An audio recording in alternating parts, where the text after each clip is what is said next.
നമസ്കാരം ഫ്രണ്ട്സ്, എല്ലാവർക്കും research P S സിയുടെ 20 ക്വസ്റ്റ്യൻ ചാലഞ്ചിലോട്ട് സ്വാഗതം.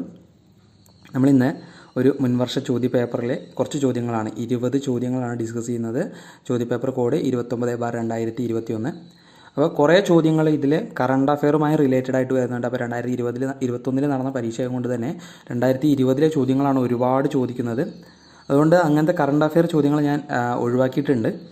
അല്ലാത്ത ജനറൽ ആയിട്ടുള്ള ചോദ്യങ്ങളാണ് ഇതിൽ നിന്ന് ഡിസ്കസ് ചെയ്യുന്നത്. അപ്പോൾ ഒന്ന് ശ്രദ്ധിച്ചിരിക്കുക, വളരെ പ്രധാനപ്പെട്ട ചോദ്യങ്ങളാണ്. കറണ്ട് അഫെയർ നിങ്ങൾ വളരെ പ്രാധാന്യത്തോടു കൂടി തന്നെ പ്രിപ്പയർ ചെയ്യുക.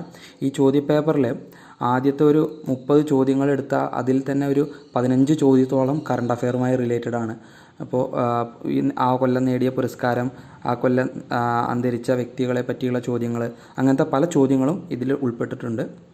അപ്പോൾ നിങ്ങൾ അങ്ങനത്തെ ചോദ്യങ്ങൾ കറണ്ട് അഫെയർ വളരെ പ്രാധാന്യത്തോടു കൂടി തന്നെ നോക്കുക. നമുക്ക് ഇന്നത്തെ 20 ചോദ്യത്തിലോട്ട് കടക്കാം. ഈ സീരീസ് മുഴുവനായിട്ടും കേൾക്കാൻ ശ്രമിക്കുക. ഡെയിലി കുറച്ച് ചോദ്യം നമ്മൾ ഡിസ്കസ് ചെയ്യുന്നുള്ളൂ. കുറച്ച് സമയം നിങ്ങൾ കൃത്യമായിട്ട് 20 ചോദ്യങ്ങൾ വീതം പഠിച്ചു പോവുക. മാക്സിമം ചോദ്യങ്ങൾ കളക്ട് ചെയ്യുക എന്നുള്ളതാണ് നമ്മുടെ ഏറ്റവും എളുപ്പ വഴി. നമുക്ക് ഈ ക്ലാസ്സിലോട്ട് കിടക്കാം.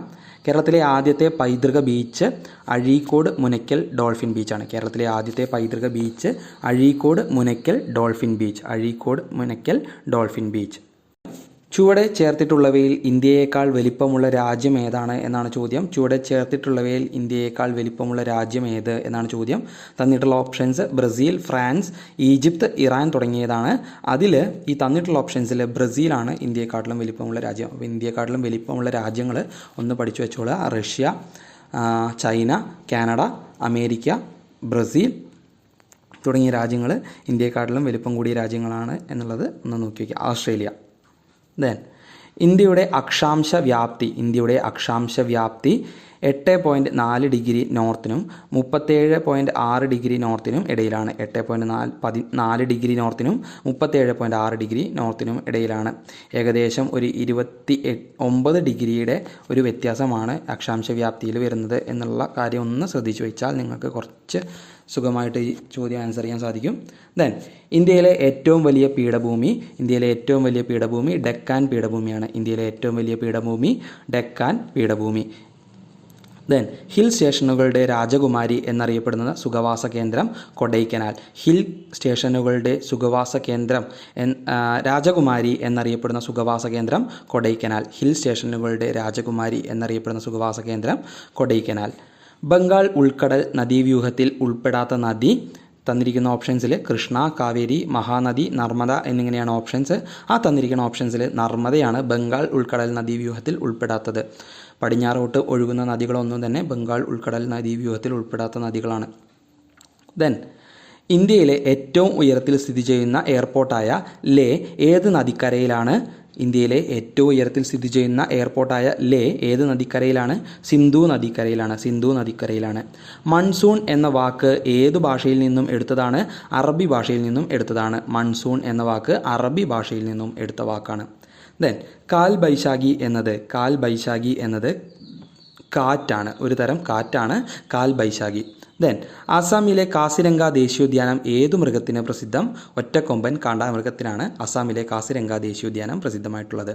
ഇന്ത്യയിലെ ഏറ്റവും ഉയരത്തിലുള്ള ദേശീയോദ്യാനം കാഞ്ചൻജംഗ ദേശീയോദ്യാനമാണ്. ഇന്ത്യയിലെ ഏറ്റവും ഉയരത്തിലുള്ള ദേശീയോദ്യാനം കാഞ്ചൻജംഗ ദേശീയോദ്യാനം.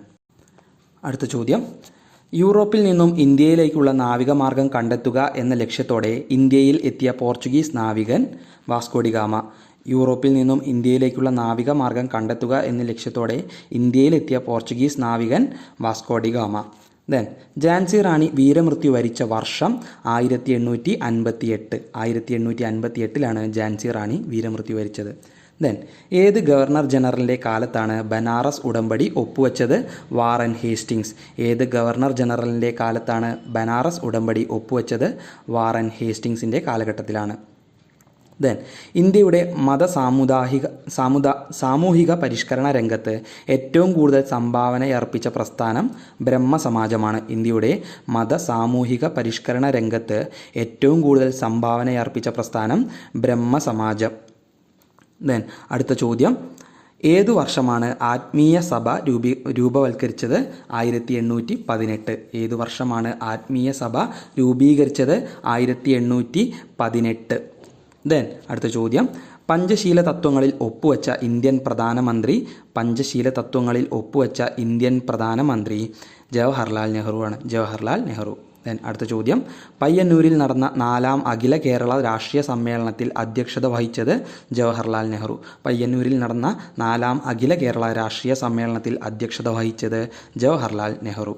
ദെൻ ഡൽഹിയിൽ ഗാന്ധിജി ഇന്ത്യയിൽ നടത്തിയ ആദ്യ സത്യാഗ്രഹം ചമ്പാരൻ സത്യാഗ്രഹം. ഗാന്ധിജി ഇന്ത്യയിൽ നടത്തിയ ആദ്യ സത്യാഗ്രഹം ചമ്പാരൻ സത്യാഗ്രഹം. ഇന്ത്യയിലെ ആദ്യത്തെ ഉപരാഷ്ട്രപതി ഡോക്ടർ എസ് രാധാകൃഷ്ണൻ.